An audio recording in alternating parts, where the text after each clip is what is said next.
এদেশের হিন্দু মুসলমান আগেও এক ছিল, এখনো। দেশ রক্ষার জন্য হিন্দু মুসলমান সবার যদি একসঙ্গে এক হাতে হাত মিলাতে হয়, সেটা করতে আমরা রাজি আছি। কি বলেন, ঠিক না? মনে রাখবেন, গুনাহ করছেন অনেক, কোটি কোটি কোটি কোটি গুনাহ, প্রত্যেকটা গুনাহ। এই যে আমার আগে হযরত বলে গেছেন, তওবা করলে অনেক সময় বান্দাকে জাহান্নামে যেতে হয়। মনে রাখবেন, এই যে বান্দা জাহান্নামে ঢুকবে একটা ভয় থাকে, একটা ভয় থাকবে না কেউ যদি শাহাদাতের মরণ অর্জন করে। কারণ শহীদ মরতে দেরি, জান্নাতে যেতে দেরি। এই জন্য আমরা আলহামদুলিল্লাহ, এরা যদি আমাদেরকে জানের ভয় দেখায়, আমরা বলবো ভাই তোরা আয়, আমাদেরকে শাহাদাতের রাস্তা একটু দেখায় দে। আমাদের ইমানের ধার কমে গেছে, তোমরা আসলে ইমানের ধারটা অন্তত বাড়বে। কি বলেন, ঠিক না? এই যে এখানে অনেক যুবকরা আছে, তাদের চুল ঠিক নাই, দাড়িও নাই, নামাজও পড়ে না, কিন্তু আপনি বলেন তো, আমার তো দিল বলে তার সামনে কেউ যদি আমার আল্লাহ, রসুল, ইসলামের বিরুদ্ধে এক বিন্দু কথা বলে, ওর জিহ্বা ভিতরে রাখতে দিবে না। কি বলেন? আমরা নামাজে দুর্বল হতে পারি, আমলে দুর্বল হতে পারি, ইবাদতে দুর্বল হতে পারি, কিন্তু ইসলাম নিয়ে কটূক্তি করবো আমার সামনে, দুর্বল মনে করো না। প্রয়োজনে জান দিব 1 কোটি বার, ইসলাম নিয়ে কোনো তামাশা সহ্য করা হবে না।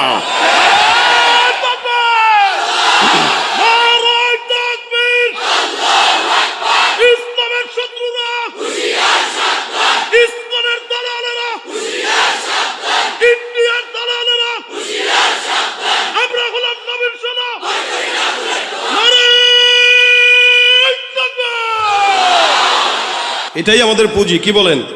অস্ত্রও নাই, ক্ষমতাও নাই, তবে পুঁজি আছে, সেটা ইমানের পুঁজি। এই ইমানের পুঁজি যাদের থাকবে, বিজয় তাদেরই হবে। ঠিক কিনা? সুতরাং দুনিয়ার কোনো মানুষের পিছনে আর দৌড়ানোর দরকার নাই। অনেক দেখেছি, 16 বছর দেখেছি, হয়তো আবার সামনে কেউ আসলে তাদেরকেও দেখবেন, শান্তি কোনো জায়গায় পাবেন না। কারণ যারা আসবে, যারা যাবে, সবাই একই। আল্লাহর ইসলাম ছাড়া, নবীর সুন্নাহ ছাড়া, শরীয়ত ছাড়া, খেলাফত ছাড়া শান্তি এদেশে আশা করা সম্ভব নয়, সম্ভব নয়। যাদের হাতে যায় ক্ষমতা, দেশ যেন বাপের ভিটা, রাখতে চেয়ার শুরু করে বিদেশিদের পাচাটা। বিদেশিদের কথা মতো চালায় ওরা নিজের দেশ। দেখতে দেখতে গোল্লায় গেল আমার সোনার মুখস্থ সব। দেখতে দেখতে গোল্লায় গেল, দেখতে দেখতে গোল্লায় গেল, একে একে শেষ করেছি, সবার দেখা হইল শেষ। দেখতে দেখতে গোল্লায় গেল আমার, কেউ দিল না সবাই নিল, আমরা যে কলুর বলদ, সারা বছর নেয় না খবর, নির্বাচনে খুব দরদ। কেউ দিল না সবাই নিল, আমরা যে কলুর বলদ, সারা বছর নেয় না খবর, নির্বাচনে খুব দরদ। নির্বাচনের আগে নেতায় ধরে কত রকম বেশ, নির্বাচনের আগে নেতায় ধরে কত রকম বেশ। দেখতে দেখতে গোল্লায় গেল, দেখতে দেখতে গোল্লায় গেল, একে একে শেষ করেছি, সবার দেখা হইল শেষ। দেখতে দেখতে গোল্লায় গেল আমার সোনার বাংলাদেশ। দেখতে দেখতে গোল্লায় গেল। দেখার আর দরকার অনেক দেখছি, স্বাধীনতার পর থেকে 50 বছরের উপরে আমরা দেখছি। এবার একটাবার আপনারা একটু দেখেন, কথা কয় না। আমরা তো অনেক দেখলাম, এবার আপনাদের দেখা উচিত। কি বলেন, ঠিক না? ওলামা একরামদের কাছে দেশ দিয়ে একটু দেখেন যে পারে কিনা। টুপিওয়ালা, দাড়িওয়ালা, আল্লাহওয়ালা ইমানদারদের কাছে দেশ দিয়ে দেখেন একটু পারে কিনা। ইনশাআল্লাহ এদেশে যদি ইসলামী আইন আসতো, যারা ওপারে চলে গিয়েছে একজনও হাত পা নিয়ে যেতে পারতো না। এবং যারা আসবে এরাও কখনো ভয় করতো না যে সরকার 5 কোটি দিলে 3 কোটি মারা লাগবে, এই আশা করতে পারতো না। কেন? ইসলামের আইনই হলো, কেউ যদি চুরি করে হাত হাত। সুতরাং শান্তি পেতে গেলে ইসলাম ছাড়া কোনো গতি। আল্লাহ ইসলামের দেশ দান করুক। ভাইরা আমার, আমি যেটা বলছিলাম, এই দুনিয়াতে মানুষ তার নেতাকে যতটুকু ফলো করে, পীরকে যতটুকু ফলো করে, মা বাবাকে যতটুকু মানে, এতটুকুনের অর্ধেক যদি আমার আল্লাহকে মানতো, মানুষ জান্নাতি হয়ে যেত। মানে তো নাই, বরঞ্চ কথা বলে যে আমার গুনাহ নাই। অধিকাংশ মানুষ গুনাহ করার পরে তার ইহসাস হয় না, চিন্তাও করে না যে মাফ চাইতে হবে। যার চিন্তা নয় তার তাওবাও নসিব হয় না, আর যার চিন্তা আছে একদিন না একদিন তাওবা নসিব হয়। অথচ হযরত ওমর ফারুক নিজে পেরেশানিতে পড়ে গেছেন যে আমার নামটা কি মুমিনের খাতায় নাকি মুনাফিকের খাতায়। ওমর রাদিয়াল্লাহু তাআলা আনহু ভাবতেন মাঝে মাঝে, যার কারণে হযরত হুযায়ফা ইবনুল ইয়ামানের কাছে আল্লাহ রাসূল সাল্লাল্লাহু আলাইহি সাল্লাম কে মুনাফিক এই লিস্টটি হুযায়ফার কাছে ছিল, সমস্ত মুনাফিকের লিস্টটি ছিল হুযায়ফার কাছে।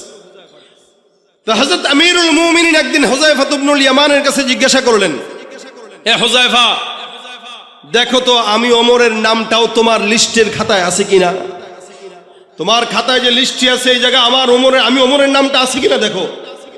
ইসলামের দ্বিতীয় খলিফা, যার ব্যাপারে রাসূল সাল্লাল্লাহু আলাইহি ওয়াসাল্লাম বলেছেন আমার পরে যদি কোনো নবী আসতো সে হয়তো কে, এই ওমর বলতেছেন, দেখো আমার নামটা ওখানে আছে কিনা।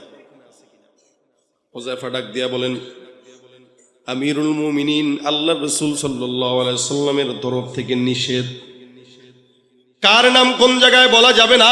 আমিরুল মুমিনিন কিচ্ছু বলেন না, সোজা সুজি বাসার মধ্যে চলে যায়। একদিন, 2 দিন, 3 দিন হয়ে গেল, চোখের মধ্যে ঘুম আসে না। আমিরুল মুমিনিন টেনশন করে আর বারবার চিন্তা করে, ওমরের নামটা যদি মুনাফিকের খাতায় থাকে জাহান্নাম ছাড়া কোনো উপায় নাই।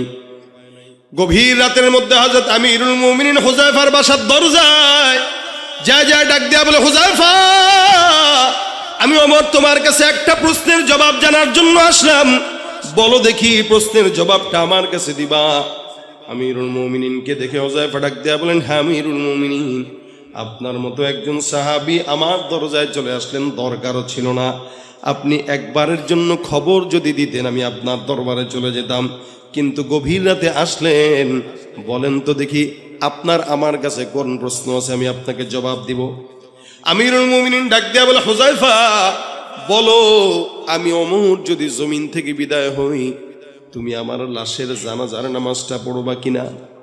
আমিরুল মুমিনিনের মতো একজন এত শানওয়ালা সাহাবী বলতেছেন, হুযায়ফা আমার ইন্তেকালের পরে আমার লাশের জানাজার নামাজটা তুমি পড়বা কিনা, কথা দাও। হুযায়ফা ডাক দিয়া বলতেছেন, কি বলতেছেন আপনি, যার ব্যাপারে আমার পয়গম্বর এত ফজিলত বর্ণনা করলেন, আপনার মতো একজন সাহাবীর লাশের জানাজা আমি হুযায়ফা পড়ব না, এটা হতে পারে না। হে আমিরুল মুমিনিন, আপনি মনে রাখবেন আপনার লাশের জানাজা আল্লাহ পাক যদি আমাকে হায়াতের মধ্যে বাঁচান, আমি অবশ্যই অবশ্যই অবশ্যই আল্লাহর কসম আপনার লাশের জানাজা পড়ে সৌভাগ্যবান হব। আমিরুল মুমিনিন এবার আল্লাহর কাছে ডাক দেয়া বলে, আল্লাহ আলহামদুলিল্লাহ, আপনার জন্য শুকরিয়া, কৃতজ্ঞতা আপনার প্রতি রব, আমার প্রশ্নের জবাব হয়ে গেছে। হুযায়ফা ডাক দেয়া বলে, হুজুর বুঝলাম না, প্রশ্ন করার আগে আপনার হালত ছিল একরকম, এখন আরেক রকম, কি কারণে আপনি গভীর রাতে আমার কাছে প্রশ্ন করার জন্য আসলেন? ওমর ডাক দেয়া বলে, হে হুযায়ফা, আমি জানি পয়গম্বরের তোমার কাছে লিস্ট দিয়েছেন কে কে মুনাফিক, কে কে ইমানদার। তুমি সেদিন আমার কাছে আমার নামটা মুনাফিকের খাতায় আছে কিনা এটা বলো নাই, আজকে আমি তোমার কাছে জিজ্ঞাসা করতে আসলাম আমার নামটা কি মুমিনের খাতায় নাকি মুনাফিকের খাতায়। আমি জানি তুমি হুযায়ফা সব যেগুলো মুনাফিক আছে একটারও লাশের জানাজা তুমি আদায় করো না, আমি জানি তুমি মুনাফিকের নামাজ পড়ো না, জানাজার নামাজ আদায় করো না, আমি ওমরের লাশের জানাজার নামাজ যেহেতু তুমি পড়বা আমার কাছে স্পষ্ট হয়ে গেল, তার মানে আমি ওমরের নামটা মুনাফিকের খাতায় নাই, মুমিনের খাতায়। আমিরুল মুমিনিনের মতো লোক পেরেশানি করে আমি মুমিন নাকি মুনাফিক, টেনশন।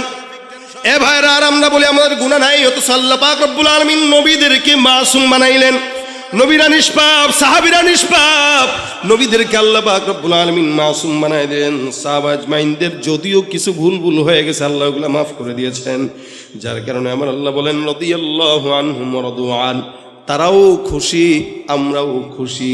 তার মানে যাদেরকে আল্লাহ পাক রব্বুল আলামিন সন্তুষ্টির কথা বলে দিয়েছেন প্রত্যেকটা সাহাবীকে দুনিয়ার জমিনে থাকতেই জান্নাতের সনদ দিয়েছেন, সুবহানাল্লাহ। তার মানে নবীরা কি বলেন বলেন, সাহাবা একরাম কি, রাসূল সাল্লাল্লাহু আলাইহি ওয়াসাল্লাম বলেন যারা তাবেঈ আমার সাহাবীকে যারা দেখেছে আল্লাহ পাক রব্বুল আলামিন তাদেরকেও ক্ষমা করে দিবেন। এই 3 জামানার মানুষগুলো আল্লাহ পাক রব্বুল আলামিনের দয়া মাফ পেয়ে যাবেন। কিন্তু ওখান থেকে নিয়ে এখনো পর্যন্ত যত মানুষ জমিনে আসবে আর যাবে, ওই মানুষগুলাই আল্লাহর তত নিকটে যারা অতীতে গত হয়ে গেছে।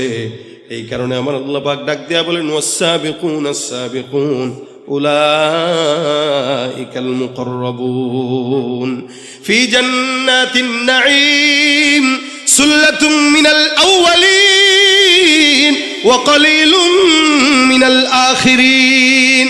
অতীতে যতগুলো মানুষ চলে গেছে সবগুলো মানুষ, যদিও আমরা 2024 সালে এই বাংলাদেশের মধ্যে বসবাস করছি, কিন্তু মনে রাখবেন আমাদের এই দেশের কিছু কিছু মানুষ আমাদের আকাবির বুজুর্গানে দিনদেরকে গালি দিয়া বলে তারা নাকি ইসলাম বোঝে নাই। মনে রাখবেন তার কথা অনুযায়ী আমাদের আকাবির বুজুর্গানে দিনরা যদি ইসলাম নাও বুঝে আপনার কথা মতো, তারা আল্লাহর জান্নাত বুঝে জান্নাতে চলে গেছে, আর আমরা বেশি বুঝার কারণে জাহান্নামী হয়ে তারপরে মারা যাই, ঠিক কিনা? এই জন্য আল্লাহ বলেন, যাতা জামানা যত পিছনে মানুষ তত আল্লাহর জান্নাতের নিকটে।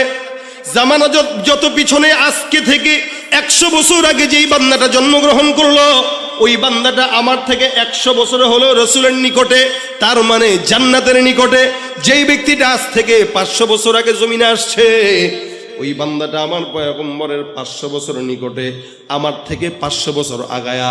অর্থাৎ আজকের সন্তানটাও আগামীকালের সন্তান থেকে একদিন হলেও রসুলের নিকটে। আবার 10 বছর পরের সন্তানটা আজকের সন্তান থেকে, নবীর থেকে 10 বছর পিছায়া। এই কারণে জামানা যত পিছনে মানুষ তত জান্নাতের নিকটে, জামানা যত সামনে মানুষ তত জাহান্নামের নিকটে। চিন্তা করে দেখেন তো, আজ থেকে 30-40 বছর আগের, 50 বছর আগের কথা যদি বলি, আমাদের এলাকায় আমরা আমাদের মাদেরকে দেখতাম, খালাদেরকে দেখতাম, রাস্তাঘাটে গ্রামগঞ্জে দেখতাম, যখন নাকি কোনো মুরব্বী মহিলা রাস্তা দিয়ে হাঁটতো, পরপুরুষ দেখার সাথে সাথে ঘন্টাটা দিয়ে কোনো বিল্ডিং এর আড়ালে যায় লুকায় যাইতো। কি এখনো আছে এটা?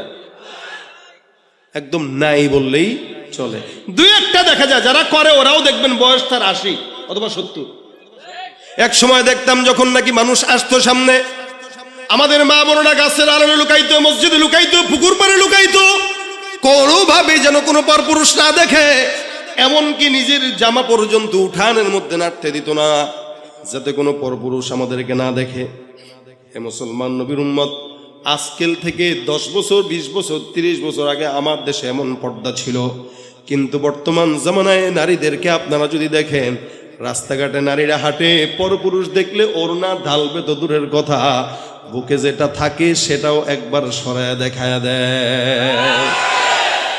আর সব জায়গায় তো নারী আছেই, আলহামদুলিল্লাহ, মাশাআল্লাহ, ভালো নারী তো আছেই, তাই না? ভালো আছে, তবে খারাপের সংখ্যাই বেশি। মার্কেটে যাবেন নারী, বাজারে যাবেন নারী, সংসদেও ছিল নারী, সংসারেও নারী, সব জায়গায় নারী। আমরা ঘর জামাই হয়ে বসে আছি শ্বশুর বাড়ি, কথা ঠিক কিনা জোরে কন? আর এই নারীদেরকে, অবলা জাতিদেরকে সমান অধিকারের নামে একদল রাস্তায় নামায় দিয়েছে। এখন নারীরা কয় আমরা নারী, আমরা সব পারি।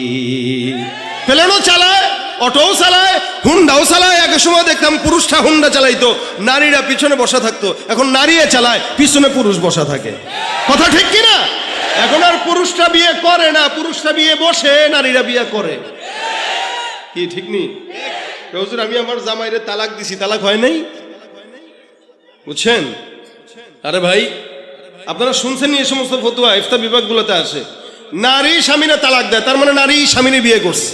যেই পুরুষে আগে বিয়ে করতো, এখন পুরুষ বিয়ে বসে, নারী বিয়ে।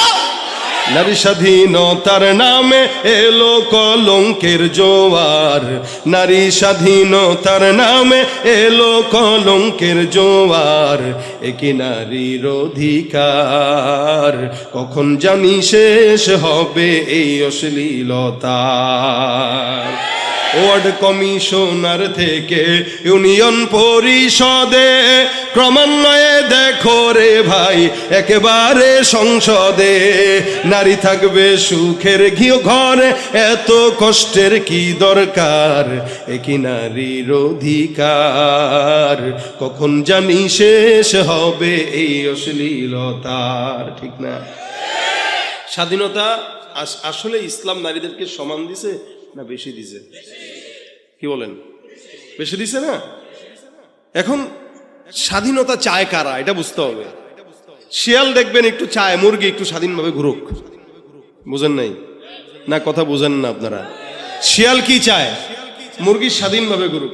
বিড়াল চায় ইলিশ মাছটা খোলাই থাকুক, ফ্রিজে না ঢুকুক। কি ঠিক না? কারণ ফ্রিজে ঢুকলে খাইতে পারবে না। শিয়ালও বুঝে যে মুরগি ঘরে থাকলে আর খাওয়া যাবে। ঠিক আমার বাংলাদেশে লুচ্চা বদমাশগুলো চায় নারীরা স্বাধীন থাকুক। ঠিক কিনা জোরে কয়? কারণ নারী যত স্বাধীন এরা তত স্বাধীন, নারী যত স্বাধীন তারাও তত। আসলে ইসলাম নারীকে স্বাধীন সমান নয়, বেশি দিয়েছে। এটা না বুঝার কারণে আমাদের নারীরা বিপদে পড়তেছে। ভাইরা আমার খুব বুঝবেন, একসময় আমাদের নারীদেরকে দেখতাম এরকম, এখনকার হালত ভিন্ন। আমি আমার নিজের ছোটবেলার কথা যদি বলি, একসময় গ্রামগঞ্জে আমরা দেখতাম আমাদের মারা, আমাদের খালারা, আমাদের বাবারা, আমাদের দাদারা সকালবেলা ঘুম থেকে জেগে সূরা ইয়াসিন তেলাওয়াত না করে কোনোদিন ঘরের কাজে হাত দিত না। বিকেলবেলা সূরা ওয়াকিআ, রাত্রিবেলা সূরা মুলক তেলাওয়াত করত। প্রত্যেকদিন কমাস কম ৩-৪ বার তেলাওয়াত করত। ঘুম পাড়ানোর সময় লা ইলাহা ইল্লাল্লাহ জিকির করে করে আমাদের মার আমাদেরকে ঘুম পাড়াইতো। আমার এখনো মনে আছে, সকালবেলা যখন ঘুম থেকে জাগতাম ছোটবেলায়, আমার ঘুম থেকে জাগতাম আমি আমার বাবার কণ্ঠের তেলাওয়াতের আওয়াজে। আমার বাবা আলেম না, যেমন মোহতামিম সাহেবের বাবা অনেক বড় আলেম, যার কারণে উনিও আলেম। আমার বাবা সাধারণ মানুষ, সারা জিন্দগি প্রায় 40 বছর সচিবালয়ে চাকরি করছেন। তবলিগের মেহনতের কারণে আমাকে আলেম বানাইছেন। কিন্তু আলহামদুলিল্লাহ, আমি মাঝে মাঝে বলি আমার চাইতে আমার বাবার আমল 100 গুণ বেশি। আমি ছোটবেলায় আমার বাবাকে দেখছি, এখনো পর্যন্ত দেখি, 76 বছর হয়ে গেছে। 5 ওয়াক্ত নামাজ আজানের 10 মিনিট আগে মসজিদে যায়। আমার বাবা এমন একজন বান্দা, যে বান্দাটা মসজিদে সবার আগে ঢুকে, বের হয় সবার শেষে। এটা আপনার বাবার সঙ্গে আপনি মিলায় দেখেন, তার সাথে আপনার আমলের মিলবে না। সে উপরে, আপনি নিচে। কারণ সে যে আমার রাসূলের জামানার নিকটে। এক সময় আমাদের ঘুম ভাঙতো, আমার ঘুম ভাঙতো আমার বাবার কোরআন তেলাওয়াতের আওয়াজে, আমার ঘুম ভাঙতো আমার মায়ের জিকিরের আওয়াজে। আর বর্তমান সন্তানদের ঘুম ভাঙে মা বাবার মোবাইল, ফেসবুক আর ইউটিউবের আওয়াজে। বাস, এত জোরে আওয়াজ দিলেন, তার মানে এটাই বাস্তব। ঠিক না? সব জায়গায় হালত এক। মাও ঘুমের আগে মোবাইল দেখে, বাবাও ঘুমের আগে মোবাইল দেখে। সন্তান তাকায় দেখে কিরে, মাও মোবাইলের দিকে, বাবাও মোবাইলের দিকে। ঘুম থেকে তাকায় দেখে মাও মোবাইল চালায়, বাবাও মোবাইল চালায়। এই কারণে 5 বছরের সন্তানটাও মোবাইলের আবদার করে বসে। ঠিক কিনা? এটা হলো জামানার পরিবর্তনের হাল। এই কারণে গুনার আসবাবে মাসিয়াটাও বেশি। এমন বেশি বেশি আসবাব, গুনাহের আসবাব।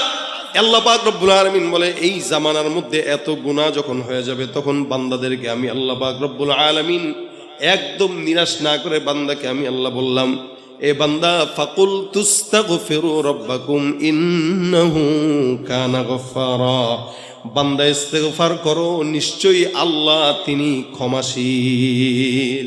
আপনার আমার মায়ের চাইতে, বাবার চাইতে আমার প্রতি আল্লাহর ভালোবাসা বেশি না কম? এরা বেশি বলেই তো আল্লাহ পাক আমাদেরকে এখানে বসায় রাখছেন। কি বলেন? কথা বুঝে না এরা? ও ভাই, এই যে আমরা বসলাম, আল্লাহ আমাদেরকে মহব্বত না করলে আসতে পারতাম? হ্যাঁ? আতা ইবনে আবি রবাহ রাহমাতুল্লাহ আলাইহি, আপনাদের সত্য একটা কথা মনে আসছে তাই বলতেছি। আতা ইবনে আবি রবাহ বিখ্যাত একজন তাবেঈ ছিলেন। উনি একবার রাত্রিবেলা তাহাজ্জুদের সময় উঠে দেখেন উনার দাসী তাহাজ্জুদের নামাজে বসা, বসে বসে দোয়া করতেছে, আল্লাহ তুমি যে আমারে ভালোবাসো, এই বিনিময়ে আমাকে ওই জিনিসটা দাও। আল্লাহকে মুনাজাতে বলতেছে, আল্লাহ তুমি যে আমাকে ভালোবাসো, এই বিনিময়ে ওইটা দাও। এটা হলো মেয়েদের স্বভাব। দেখবেন মেয়েরা স্বামীর এই কোটের বুতাম লাগায় দিবে, পাঞ্জাবের বুতাম লাগায় দিবে, আর বলবো জান, বলে কি তুমি আমার ভালোবাসো না? বাসি তো, বাসলে আমি একটা জিনিস চামু দিবেন। চাওয়ার লাগে ভালোবাসার সঙ্গে কি মিল আছে? না বলেন না, ভালোবাসেন তো, বাসেন তো, বাসেন তো, কন না কন না। এর পোলাপান মানুষ এগুলো বুঝবে না, কারণ এগুলো অধিকাংশের বউ নাই। কি তোমরা চাও বউ হোক নাকি? বয়স হোক। কারা কারা বিয়ে করে নাই? হাতটা তুলো দেখি। বিয়ে করে নাই কারা কারা? কারা কারা করে নাই? হ্যাঁ, এই কয়জনই? আওয়াজ হোক, নারায়ে তাকবীর। এই আওয়াজে বউ জুটবে না। লিল্লাহে তাকবীর। হ্যাঁ, এবার জুটার ইচ্ছা আছে, আশা আছে। আল্লাহ জুটায় দেখ, বয়স হইলে, এখন না। সবই বুঝে। তাই একটা বিবিদের আদত হইল স্বামীদেরকে এভাবে বাইস্ট করে, এই আপনি আমার মহব্বত করলে ওইটা দেন, ওইটা দিয়েন, ওইটা দিয়েন। আতা ইবনে আবি রবাহের দাসী বলতেছে, আল্লাহ তুমি আমার মহব্বত করো, মহব্বতের বিনিময়ে ওইটা দাও। আতা ইবনে আবি রবাহ ডাক দেয়া বলতেছেন, কি বলতেছে উল্টা পাল্টা, বরঞ্চ এই কথা বলো যে আল্লাহ আমি তোমারে মহব্বত করি, এই বিনিময়ে ওইটা দাও। দাসী বলতেছে, হুজুর না না না না, আমি আল্লাহরে কি মহব্বত করি, আমি আল্লাহরে ভালোবাসি না। মানে কি? আমার দিল এতটুকু, আমি কেমনে আল্লাহরে ভালোবাসবো? আর আল্লাহ পাকের দিলের সীমা নাই, তা আল্লাহর মহব্বতের সীমা নাই। সুবহানাল্লাহ কয় না? আমি এই জন্য বললাম, আল্লাহ তুমি আমার যে মহব্বত করে এই মহব্বতের উসিলা দাও। কেন বলছি জানেন? আতা ইবনে আবি রবাহ বলে, কেন বলছো বলো? কয় যে চতুর্দিকে তাকায় দেখেন তো কত বাড়ি ঘর আছে। বলে দেখলাম, প্রত্যেকটা বাড়ি ঘরের মানুষগুলো ঘুমন্ত। আল্লাহ পাক এতগুলো মানুষের মধ্যে আমাকে যে মহব্বত করেন এটার আলামত হইল আমাকে গভীর রাতে উঠায়া যায় নামাজে বসায়া তার কদমে সেজদা দেওয়াই দিয়েছেন। তা হাজার হাজার মানুষ আপনাদের তজুমুদ্দিনে আছে না? তো সবাই কি মাহফিলে আসছে? আরো অনেক মানুষ আসছে এখনো চটপটির দোকানে, এরে আল্লাহ আনছে কিন্তু ভিতরে ঢুকায় নাই। আল্লাহ কয় তোর সীমা এতটুকুই, তুই এর বেশি যেতে পারবি না। আর আপনাকে আমাকে কান ধরে যে বসাইছে, আল্লাহ কয় তুই বসেই থাকবি, কারণ তোরে আমি মহব্বত করি। তা আল্লাহ আমাদের মহব্বত কতটুকুন করেন? রাসূল বলেন, মহব্বত প্যার, ভালোবাসা, মায়া, এটা যখন আল্লাহ পাক বানান 100 ভাগে ভাগ করেছেন। কয়শো? আল্লাহ নবী বলেন 100 ভাগে ভাগ করার পর 1 ভাগ মহব্বত সারা জমিনের মধ্যে আল্লাহ পাক ছড়ায় দেয়। ইনসান, জিন্নাত, ফারিস্তা, মাখলুকাত সবার মধ্যে 1 ভাগের কিঞ্চিত মহব্বত নিয়ে সন্তানের প্রতি মা বাবার মহব্বত যদি এত হয়, 1 ভাগের কিঞ্চিত মহব্বত নিয়ে বিবির প্রতি স্বামীর মহব্বত যদি এত হয়, আমার নবী বলেন বাকি থাকলো কয় ভাগ? 99 ভাগ। রসুল বলেন বাকি 99 ভাগ মহব্বত শুধুমাত্র আল্লাহ বান্দাকে ক্ষমা করার জন্য আল্লাহর দিলে রেখে দিয়েছে। তুমি পারো করতে মোচন অভাব দুঃখী লোকের, তুমি পরম মুক্তি দাতা মালিকে জগতের, তোমার কাছে চাই যে পানা, তোমার কাছে চাই যে পানা, আমরা প্রতিদিন তোমার দয়ায় পূর্ণ আমার সারা নিশিদিন। আল্লাহ তুমি দয়ার সাগর, আল্লাহ তুমি দয়ার সাগর, রহমানুর রহিম, তোমার দয়ায় পূর্ণ আমার সারা নিশিদিন। কার দয়া? এই জন্য আমার আল্লাহ পাক রব্বুল আলামিন বান্দাকে কতটুকু দয়া করেন দেখেন। কোন বান্দা যদি গুনাহ করে, ইচ্ছা যদি করে, আল্লাহ পাক রব্বুল আলামিনের কাছে তওবা করবে, আমার আল্লাহ পাক বান্দার তওবা কবুল করে নেয়।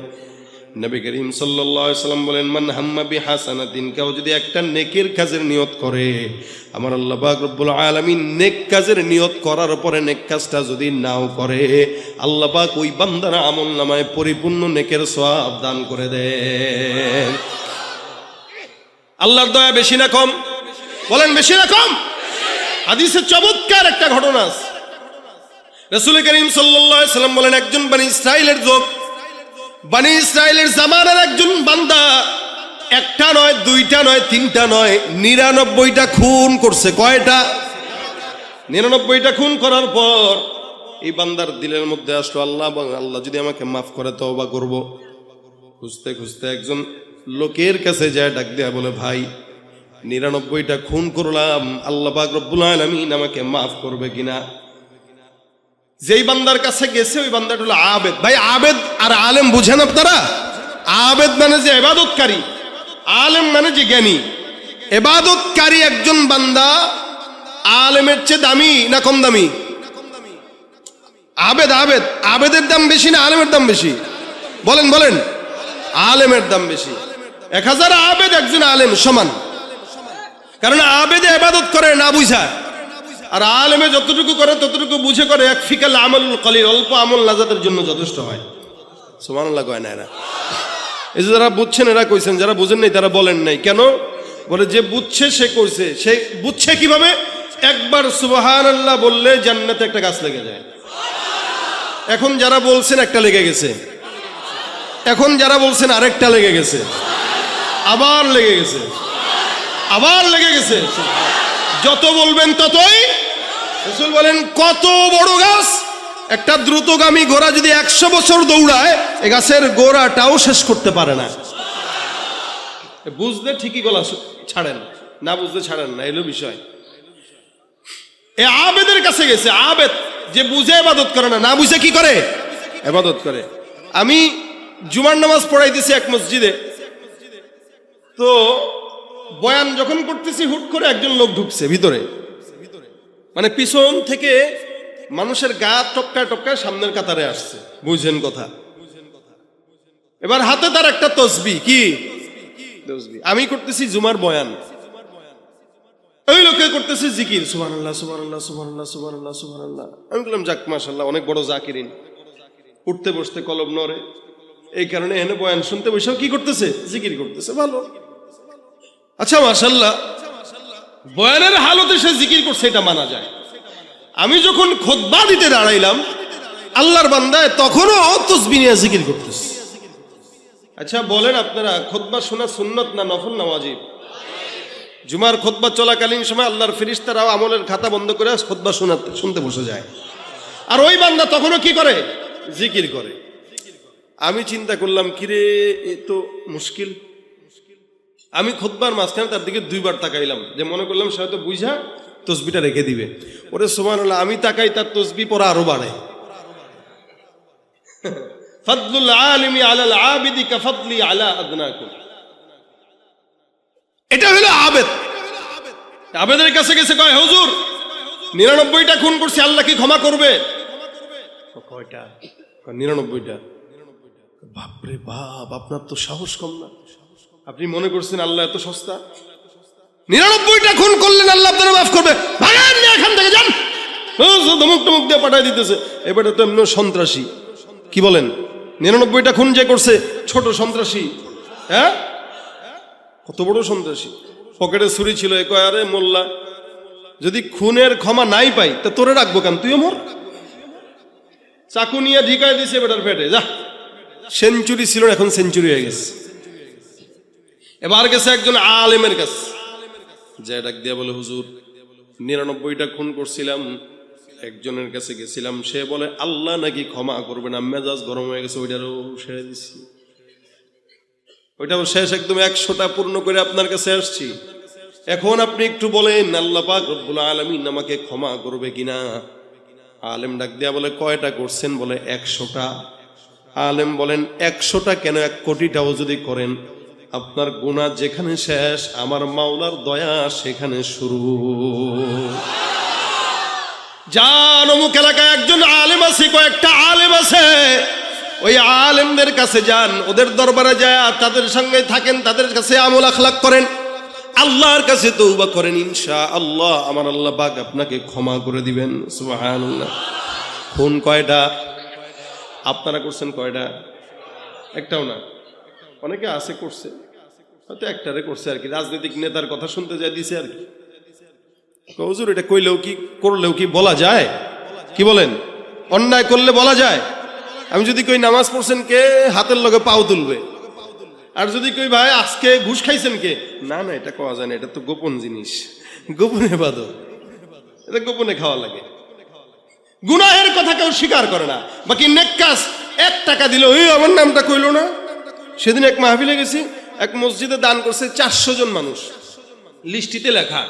এখন আমার কইতেছে হুজুর 400 জনের নাম পড়েন। আমি কি আমি চাকরি লইছি মি আপনাকে 400 নাম পড়ার? আপনারা ফাইজদামি পাইছেন? 400 নাম দিয়েছেন, এগুলো পড়া লাগবে কেন? দিয়েছেন আল্লাহর জন্য। বড় চুপ হয়ে গেছে। মানে দিছে 5 টাকা, এটাও ঘোষণা করা লাগবে, কিন্তু ঘুষ যে খায় এটা ঘোষণা কইরা খায় না। বড় দোল্লাকা ভাই আমি ঘুষ খাই নাই, এটা তো হাদিয়া। কথা কয় না? সুদের টাকা খায়, কয় এটা ইন্টারেস্ট, এটা মুনাফা। আরে বিভিন্ন নামে নামে পাল্টিয়া গুনাহের কাজ করে, ঠিক কিনা জোরে কোন? ঘুষ আর সুদ যদি নাম পাল্টায় দিয়ে খাইলে জায়েজ হয়, পাতলা পায়খানা যেটা বেরোটা ডাইল মনে করে খায়েন জায়েজ হয়ে যাবে। কথা বলেন ঠিক কিনা? সুতরাং গুনাহের কাজ যখন করবেন তখন চিন্তা করবেন যে এটা কি মানুষের সামনে বলতে পারবো কিনা, যদি না পারি বাস খালাস, দরকার নাই। এই বান্দারে এবার তুলে দিল, যাও অমুক জায়গায় যাও। 100 খুনের অধিকারী বান্দা রওনা। যেতে যেতে যেতে যেতে মাত্র অল্প খুন গেল। উদাহরণস্বরূপ বললাম, রাস্তা 100 কিলোমিটার। 100 কিলো রাস্তার মধ্যে বান্দা মাত্র 23 কিলো অথবা 30 কিলো 40 কিলো গেল।